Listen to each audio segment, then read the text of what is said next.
बिस्मिल्लाहिर्रहमानिर्रहीम। अस्सलाम वालेकुम नाज़रीन, उम्मीद है आप सब लोग खैर खैरियत से होंगे। रमज़ान सबको मुबारक हो। और आपको पता है कि इस्लाम में जो है ना वबा के दौरान रोज़ा छोड़ने की इजाज़त है या नहीं, हम इसके ऊपर बात करेंगे। इसके ऊपर बड़े फतवे भी आ चुके हैं और ये रमज़ान हमारी ज़िंदगियों में एक डिफरेंट तरीके से गुजरने जा रहा है। और रमज़ान की गहमा गहमी और उसके बाद ईद देखते हैं क्या हो सकता है इस हवाले से, और रमज़ान हमारा कैसा गुजरेगा। लेकिन ये सब बताने से पहले मैं चाहूँगा कि आप हमारा चैनल सब्सक्राइब करें, बेल आइकन को प्रेस करें ताकि जितनी भी लेटेस्ट वीडियोज़ आएँ वो सबसे पहले आप तक पहुँचें।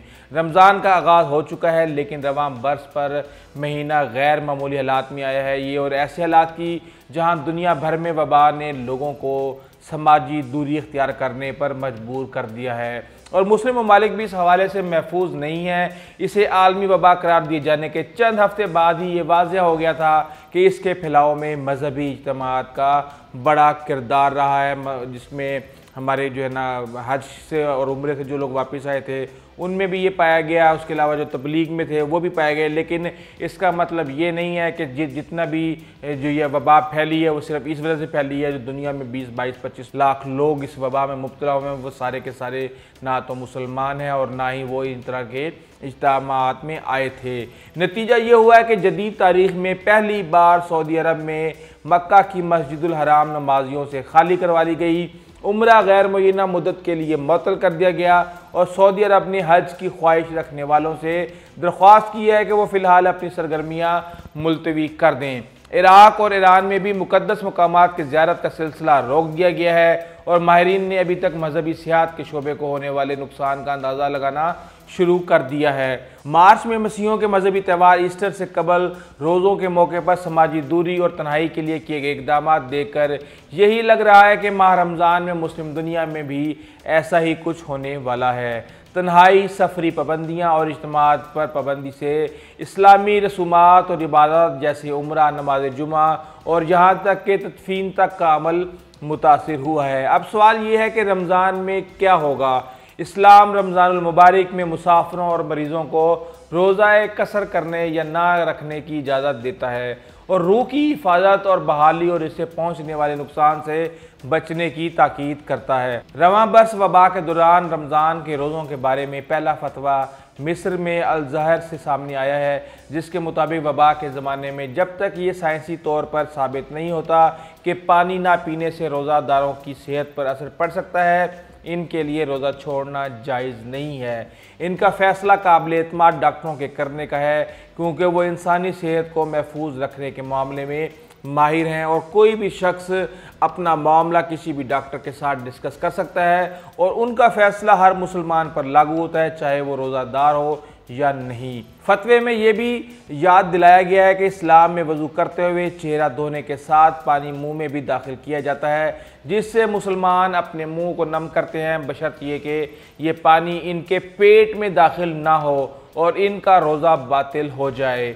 फ़िक़ही तहक़ीक़ाती कमेटियों ने आलमी दायरा सेहत के डॉक्टरों और नुमाइंदों और अल-अज़हर में मुतअद्दिद दीनी माहिरीन से बात की और ये नतीजा अख़ज़ किया कि अभी तक वबा और रोज़े के किसी ताल्लुक़ का कोई साइंसी सबूत मौजूद नहीं है। इसलिए वबा के ज़माने में भी रोज़े के सिलसिले में इस्लामी शरीयत का हुक्म इसी तरह लागू है और तमाम मुसलमानों पर रोज़ा रखना फ़र्ज़ है, सवाए इन अफराद के जिन्हें दीन ने रोज़ा कसर करने या ना रखने की इजाज़त देता है। शेख अल-अज़हर अहमद अल-तैयब का कहना है कि रोकथाम के लिए दी जाने वाली हदायत पर अमल पैरा होना एक जायज़ फरीज़ा है और अल-अज़हर ने यह भी कहा कि वो शिया आलिम दीन आयतुल्लाह अली सिस्तानी के फतवे से इत्तफ़ाक़ करते हैं कि वबा में मरने वालों को आखिरत में शहीद का रुतबा मिले। आयतुल्लाह सिस्तानी ने कहा है कि इनकी ख्वाहिश है कि वो लोग जिन्होंने इस वबा से लड़ने में अपनी ज़िंदगी की कुर्बानी दी, इन्हें शहीद का अजर मिले।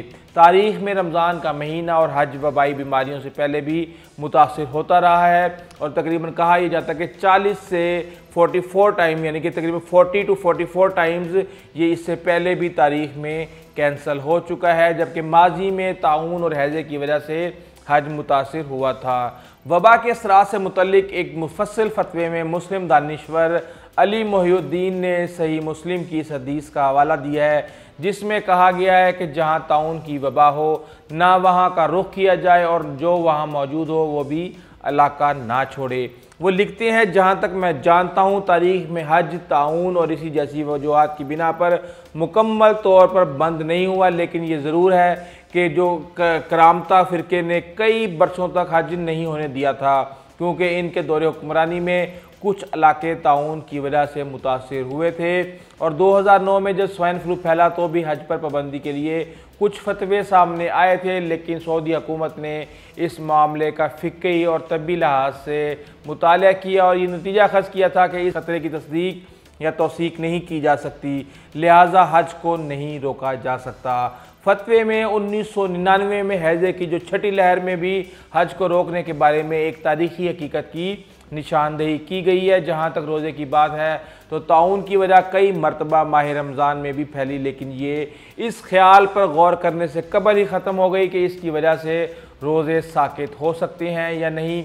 अभी तक कोई भी दस्तावेजी साइंसी तहकीक मौजूद नहीं है जिसका इस्तेमाल ये कहने के लिए किया जा सकता हो कि रोज़ा वबा से हमारे मुतासिर होने के इम्कानात को मस्बत या मनफी अंदाज में मुतासिर कर सकता है। ऐसे मुतालियात मौजूद हैं जिनसे ये इशारा होता है कि खाने के दरमियान 14 घंटों से ज़्यादा के वक्फे से मुदाफ़ती निज़ाम को तक़वियत मिलती है, उसको ताकत मिलती है, और यही वक्फे से खाने के मशहूर तरीके इंटरमिटेंट फास्टिंग की बुनियाद है, जो जहरीले मवाद के जिस्म से अखराज के लिए भी कारआमद है। और ये एक तहकीक है कि जब हम रोज़ा रखते हैं और मुसलसल 30 दिन रोज़ा रखते हैं तो हमारे जिस्म के जो जरासीम होते हैं वो कम हो जाते हैं, ख़त्म हो जाते हैं, और हमारे बॉडी के अंदर कुछ ऐसे जरासीम होते हैं जो कि दूसरे जरासीमों को खाना शुरू कर देते हैं।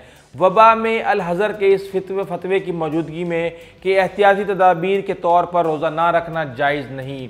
वायरस का असर लोगों के रोज़ा रखने पर तो शायद नहीं पड़ेगा, लेकिन रमज़ान से जुड़ी रसूमात और फ़राइज़ जैसे कि तरावी, बाजमात नमाज, अफ्तार की ख़ानदानी दावतें और त्योहारों के इज्तिमात ज़रूर मुतासिर हो सकते हैं। उलमा कराम के इत्तफ़ाक़ राय से कि बाजमात नमाज वाजिब नहीं, लोगों को शायद अपने घरों में नमाज पढ़नी पड़ेगी और सैर व अफ्तार में महफिल का इनकाद रोकना पड़ेगा।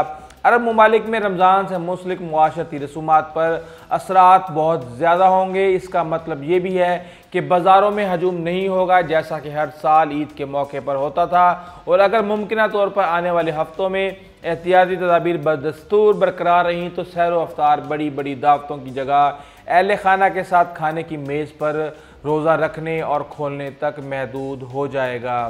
ताहम बहुत सारे अरब ममालिक में गरीबों और मस्कीनों को खाना खिलाने के लिए रहमत के दस्तरख्वान भी शायद इस तरह से ना लग सकें जैसा कि लगते आए हैं। कुछ लोग सहर व अफ्तार में तन्हाई से बचने के तरीक़ों के बारे में सोचना शुरू हो गए हैं, कैसे वो घरों में ही रहते रहेंगे, लेकिन जदीद टेक्नोलॉजी की मदद से दीगर लोगों के साथ वो ये चाहते हैं कि अपनी एक्टिविटीज़ को शेयर करें और दीगर लोग आपकी एक्टिविटीज़ को शेयर करें, और इन वीडियोज़ और उन पिक्चर्स को देख के वो एक तरह से वही एक फीलिंग महसूस करें कि हाँ उनको पता है क्या एक्टिविटी हो रही है, किस तरीके से लोग अपना रोज़ा खोल रहे हैं। बरतानिया में भी नौजवान मुसलमानों का एक ग्रुप इसी नई हकीकत को एक मौके के तौर पर इस्तेमाल करने की कोशिश कर रहा है। मुस्लिम टेंट प्रोजेक्ट में आमतौर पर एक तकरीब का इनेकाद होता है जिसे ओपन अफ्तार कहा जाता है।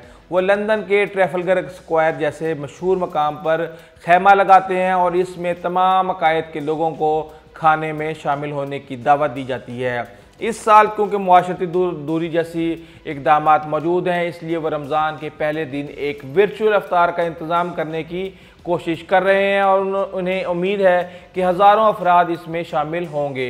जूम पर किया जाने वाला ये अफ्तार पूरे रमज़ानुल मुबारक में जारी रहेगा। जो ये ऑर्गेनाइज़ कर रहे हैं उसकी टीम ने कहा है कि सोशल मीडिया गुफ्तगू को जारी रखने का एक ज़रिया है और वो लोगों से अपने अफ्तार के तजुर्बात शेयर करने को कह रहे हैं। हमें ऐसा कोई एहसास नहीं होता कि क्योंकि हम जिस्मानी तौर पर एक दूसरे से दूर हैं इसलिए हमें ये रमज़ान तन्हा गुजारना पड़ेगा।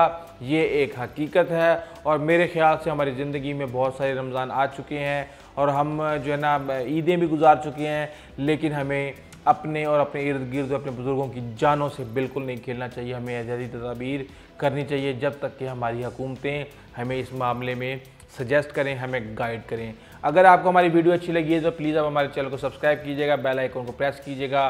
अपना, अपने दोस्तों, इज़्ज़ो काराबर हमसायों का खास ख्याल रखिएगा। आइंदा तक के लिए इजाज़त दीजिए। अल्लाह हाफिज़।